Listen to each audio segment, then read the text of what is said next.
25 জুলাই যুব কংগ্রেস কর্মীদের উপর হামলার ঘটনায় মামলা হলেও অভিযুক্তদের গ্রেফতার না করার প্রতিবাদে বুধবার ধর্মনগর পানিসাগর সড়কের জুরুকালপাট এলাকায় অবরোধ করেন কংগ্রেস কর্মী সমর্থকরা। রাজনগর ব্লক কংগ্রেসের উদ্যোগে কর্মসূচিতে নেতৃত্ব দেন দিগ্বিজয় চক্রবর্তী ও কেবলকান্তি নন্দী। অবিলম্বে অভিযুক্তদের গ্রেফতারের দাবি জানান আন্দোলনকারীরা। পরে পুলিশের হস্তক্ষেপে অবরোধ প্রত্যাহার করা হয়। দ্রুত গ্রেফতার না হলে বৃহত্তর আন্দোলনের হুঁশিয়ারি দেন কংগ্রেস নেতা দিগ্বিজয় চক্রবর্তী। ভানুচন্দ্রের report, Assam prime network. Manik শাহর পুলিশ প্রশাসন হায় হায়, মানিক শাহর পুলিশ প্রশাসন হায় হায়, এই পুলিশ প্রশাসনের বিরুদ্ধে, বিজেপির গুন্ডা বাহিনীর বিরুদ্ধে।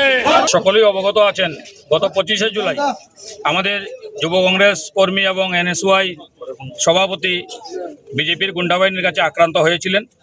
আমরা নামদাম নিয়ে থানায় মামলা করার পরও আজকে 17 দিন অতিক্রান্ত, ওনাদের গ্রেপ্তার করা হয়নি। এই দুষ্কৃতিকারীদের গ্রেপ্তারের দাবিতে আজকে আমাদের পথ অবরোধ ছিল। আমরা দুপুর 12টা থেকে পথ অবরোধে সামিল হয়েছিলাম। এখন 1:30 বাজে ধর্মনগর থানা থেকে সেকেন্ড ইন ইনচার্জ এখানে এসেছেন, ওনার সঙ্গে আমাদের কথা হয়েছে। ওনাদের কথা থেকে আমরা যা বুঝতে পেরেছি, শাসক দলের ছত্রছায়ায় থাকায় কোনো অজ্ঞাত কারণে পুলিশ প্রশাসন ওনাদের গ্রেপ্তার করতে সাহস পাচ্ছে না। কিন্তু আইনের যে বেড়াজাল, আইনের বেড়াজালে থেকে ওদের নোটিশ দেওয়া হয়েছে, ওদের বিএনএস অ্যাক্টে 60 দিনের মতো চার্জশিট দিতে হবে।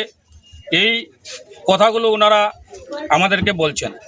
আমরা আজকের এই পরিস্থিতির উপর নির্ভর করে এবং পথযাত্রীদের কথা চিন্তা করে, এখানে অনেক গাড়ি আটকে রয়েছে, পথযাত্রীদের কথা চিন্তা করে আমরা আমাদের রাস্তা অবরোধ প্রত্যাহার করছি।